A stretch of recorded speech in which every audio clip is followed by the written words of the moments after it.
बलभद्र नाम का एक बहुत ही प्यारा गांव था। गांव बहुत ही छोटा था और शहर से काफी दूर जंगल के बीचों बीच में बसा हुआ था। वहां एक श्यामलाल नाम का एक सेठ रहता था जो बहुत ही घमंडी था। गांव के सभी लोग उसके यहाँ काम करते थे, मानो सब कोई उसके गुलाम था। पूरे गांव में उस सेठ का ही राज चलता था। इस गांव में एक बुढ़िया और उसका बेटा रहता था। दोनों बहुत ही अच्छे इंसान थे, हमेशा भगवान की पूजा पाठ करते रहते थे। बुढ़िया का बेटा का नाम मोहन था। दोनों बहुत ही गरीब थे। मोहन सेठ के यहाँ नौकरी करता था। मोहन की अभी शादी नहीं हुई थी। बुढ़िया अपने बेटे से बार बार कहती कि बेटा शादी कर ले, अब मेरी जिंदगी का कोई ठीक नहीं है। लेकिन मोहन का सपना था कि पहले अपना घर बना लो, फिर शादी कर लूंगा।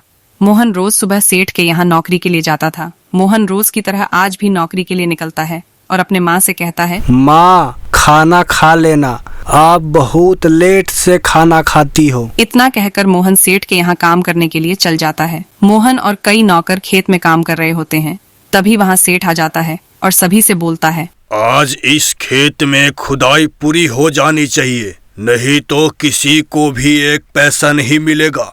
तुम सब काम चोर हो गए हो। सबको बुरी तरह डांट कर सेठ वहाँ से चला जाता है। मोहन बोलता है, हम लोग इतना मेहनत करते हैं, लेकिन सेठ जी की दया हम लोग पर आता ही नहीं। पता नहीं भगवान हम लोगों को किस जन्म का सजा दे रहा है। तभी अचानक मोहन को कुछ चमकती हुई चीज दिखाई देती है।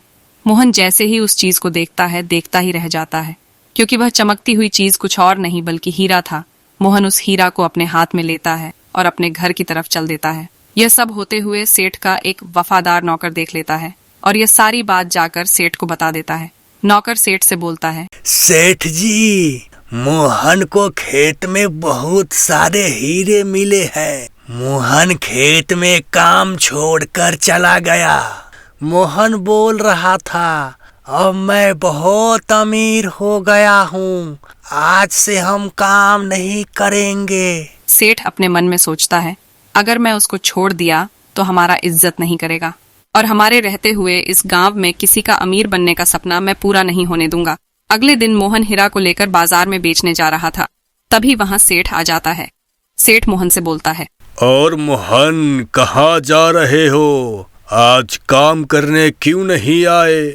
मैं तुम्हें लेने आया हूँ। सेठ जी, मैं अब अमीर हो जाऊंगा।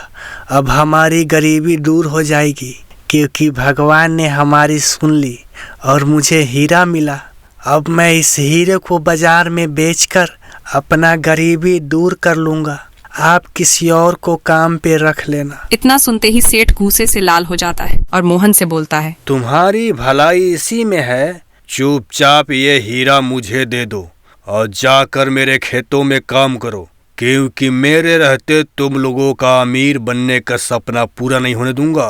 नहीं सेठ जी, मैं यह हीरा आपको नहीं दे सकता।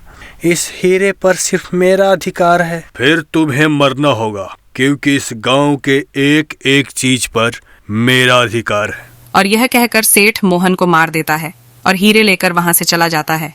जब यह बात मोहन की माँ को पता चलता है तो उसकी माँ पूरी तरह टूट जाती है। अब बुढ़िया को खिलाने वाला कोई नहीं था। अगले दिन बुढ़िया सुबह से कुछ नहीं खाई, लेकिन गांव का एक भी लोग पूछने नहीं आया बुढ़िया से खाना खाने के लिए। फिर रात को बुढ़िया सबके घर जाकर खाना मांगती है, लेकिन बुढ़िया को कोई खा नहीं देता। बुढ़िया थक हार कर बैठ जाती है और भूख से तड़प तड़प कर बुढ़िया की जान चली जाती है। कुछ दिन बीत जाता है। एक दिन रात के 12 बज रहा था। अचानक से सेठ के नौकर सोहन का दरवाजा बजने लगता है। सोहन बाहर जाकर देखता है, लेकिन बाहर कोई नहीं था। फिर सोहन घर के अंदर चला जाता है। फिर कुछ देर बाद दरवाजे बजने की आवाज आने लगती है। मोहन गुस्से में फिर बाहर जाता है, लेकिन फिर भी कोई नहीं था। तो सोहन गुस्से में घर के तरफ मुड़ने ही वाला होता है कि तभी अचानक उसके सामने बुढ़िया का चुड़ैल आ जाती है। उसकी तो मानो जान ही निकल गई। सोहन चुड़ैल से बोलता है, कौन हो तुम और मेरे घर पे क्यों आई हो? चले जाओ यहाँ से। चली जाओ यहाँ से। याद करो वो दिन तुम लोगों ने मुझे तड़पा तड़पा कर मार दिया था।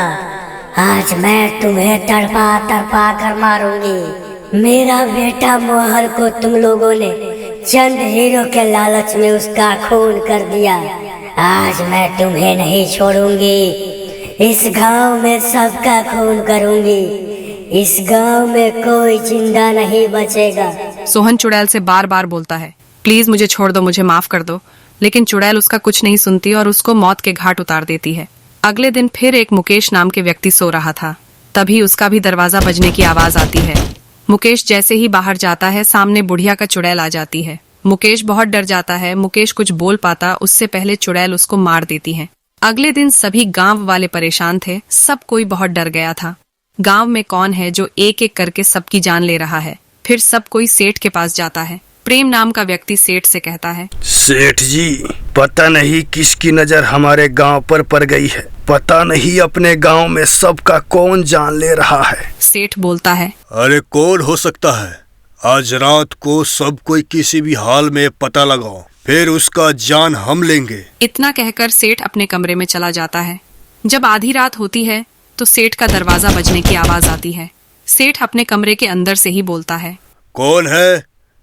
अरे कौन है, बोलो। लेकिन बाहर से कोई भी आवाज नहीं आती। फिर कुछ देर बाद दरवाजा बजने की आवाज आती है। सेठ गुस्से से मैं बोलता है, अरे कौन है? जो बात करनी है अंदर आके बात करो, गेट खुला है। इतना बोलते हैं उसके सामने बुढ़िया का चुड़ैल आ जाती है। सेठ बहुत तेजी से डर जाता है और चुड़ैल से बोलता है, कौन हो तुम और मेरे घर में कैसे आ गई? मैं तुम्हारी मौत हूँ। याद करो, तुमने चंद हीरो के लिए मेरे मोहन बेटा को मार दिया। मैं भूख से तड़पती रही, लेकिन मुझे इस गांव में कोई खाना नहीं दिया और मैं भूख से तड़प तड़प कर मर गई। लेकिन मुझे खाना खिलाने कोई नहीं आया। आज से इस गांव में कोई नहीं जिएगा। सबको मार दूंगी, कोई जिंदा नहीं बचेगा। सेठ बार बार चुड़ैल को बोलता है, मुझे माफ कर दो, मुझसे बहुत बड़ी गलती हो गई। लेकिन चुड़ैल कुछ नहीं सुनती है और सेठ का अंत कर देती है। इस तरह से बुढ़िया का बदला पूरा होता है।